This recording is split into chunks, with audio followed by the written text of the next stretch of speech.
Don't you think it's insane? Investing 10 million naira into a farming project and not having a profit of about 10% of it, that is a bad business. Well, I actually know a man who invested this amount of money and could not get up to 1 million naira profit after selling this harvest. Family is so good, no doubt. But then, if you don't know the technical know-how about it, it's a no-go area because you are going to go into bankrupt. My name is Zainab Balogun, a professional and dedicated real estate investment expert, prioritizing sustainability and safe investments. Now, let me go into the full details of these investments. We all know that farming is good, yes. But if you don't know the technical know-how, like I said, you might go into debt because farming is very, very practical, and the way we believe it is just about, is it not to buy land, is it not just to plow, is it not just to plant, is it not just to harvest, is beyond that. And I'm going in this section, I'm going to practically break it down what you need to know before you start farming business. I'll be sharing 7 tips with you to own a successful farming business, and watch this to the end. Number 5 and 7 is very, very important, but you need to watch from number 1 to number 7 so you have a great structure. 1, suitable and fertile land. When it comes to agriculture is different from a land that you want to buy and build or a land you want to use for land banking. You know you want to plant on it, so you need to know if this land is suitable for the crops you want to grow. What do you want to grow? Carry out soil tests before you even pay for the land to know what is suitable for that land, if it is what you can do. Suitable soil is very, very important. Loamy soil, and also carry out a soil test. Number 2, documentation. Yes, we are talking about land. This is not bread and meat. So documentation is very, very important. Documentation is going to review if the land is a free land or is under government acquisition, or it's land that has issue. You don't want to start your farming business and after 5 years someone come and send you away because you are on a wrong land. So your documentation is very, very important.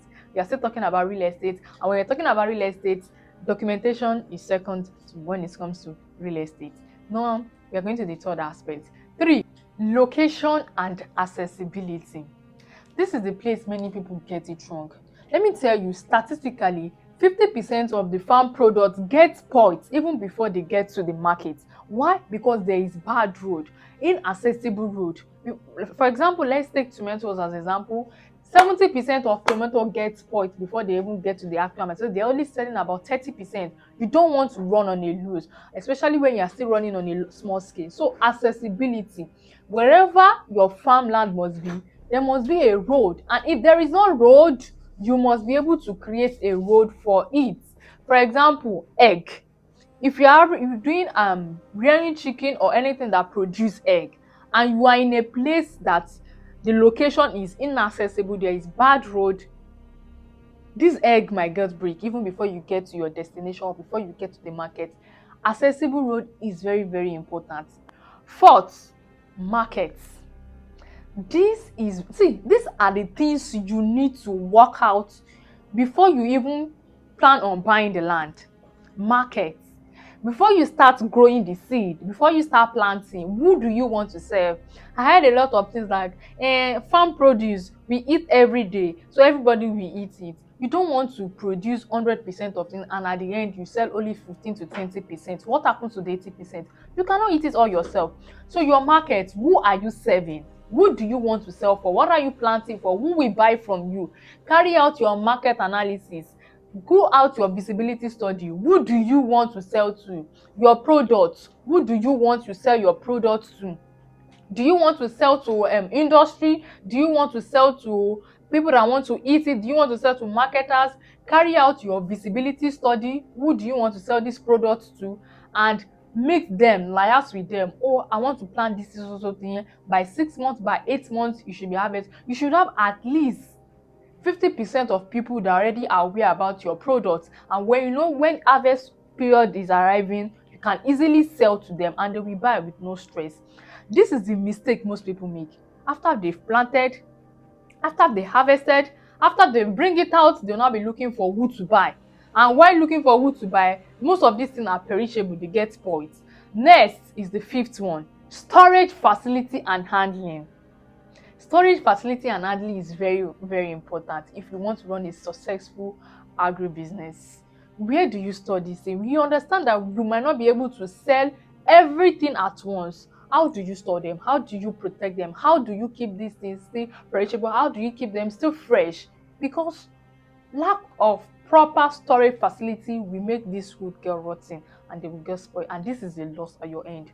The sixth one, this is very, very important. I've seen a lot of people falling victim of this.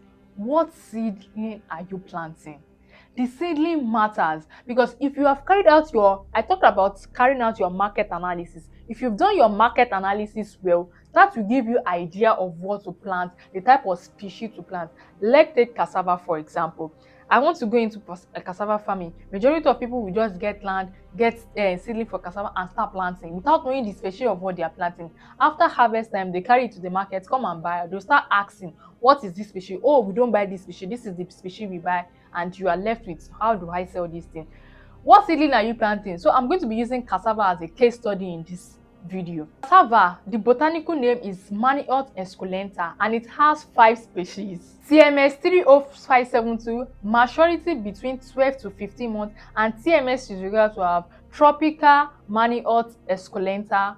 This TMM 30572 is mostly what we consume as garri. So if after doing your market analysis and you know that the people you want to serve, the market you want to serve, want their cassava as garri, this is the species you need to plant. The second species is TME 419, and these are what industry use. If you want to sell cassava to industry, yes, industry make use of cassava. They use it to produce starch, use it to produce, this alcohol we drink. They ferment it. They use to a lot of things that industry use. I made a video about what industry use cassava to do. So I will attach the link to this video, or you can find it in the description on what industry make use of cassava to do. So if you know your market is serving industry, which is very good, you need to plant TMS 419. So let's go to the third species, TMS 98L0591. This is mostly accepted by the market, so they can use to do fufu.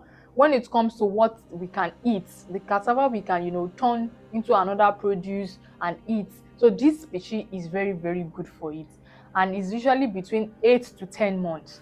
The next species is TMS 98 or 0505, and this is best for production of ethanol, biofuel and the likes, like industry used to, but this is specific what they use it for.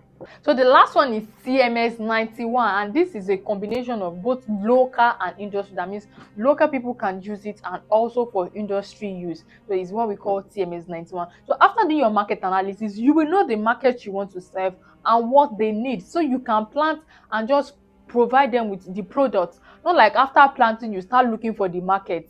Do you understand? This is very, very important. Your seedling is very, very important. And number 7, you must have a structure and system. People think agriculture is a side business or farming is a side. If you want to do farming, not just the one you are doing in your backyard just to feed your mouth. If you want to do farming on a large scale, you need to have a structure and system. Operating, management, admin, farm workers, etc. If you want to run this and you want to be successful in what you are doing, you need to have a system and structure. If you are missing out on one of these stages I've taught, you will not make good amount you should make, because you are not maximizing all your potentials in this family. Farming can make you very, very wealthy, no doubt, but if you are missing the right thing you need to do, you always fall at a loss, and you want to maximize all your potentials, right? If you're still finding it difficult to get started in this whole farming project, there is an organization that's taking up this responsibility to farm on your behalf while you earn. You buy into the land, the farm manager take the contract, and they help you farm seamlessly depending on the choice of crop you want to grow. They sell it to the market already. They've done their market analysis and do everything. You just have to buy the land. The land is for you. It's in your name, and you earn annually from this crop. This sounds interesting. If you want to get more information about it, there is a link below this video. I would advise you to click on the link if you really want to know more about this. So click on the link below this description and reach out to an agent, or reach out to me directly on my number shown on the screen. Bye for now.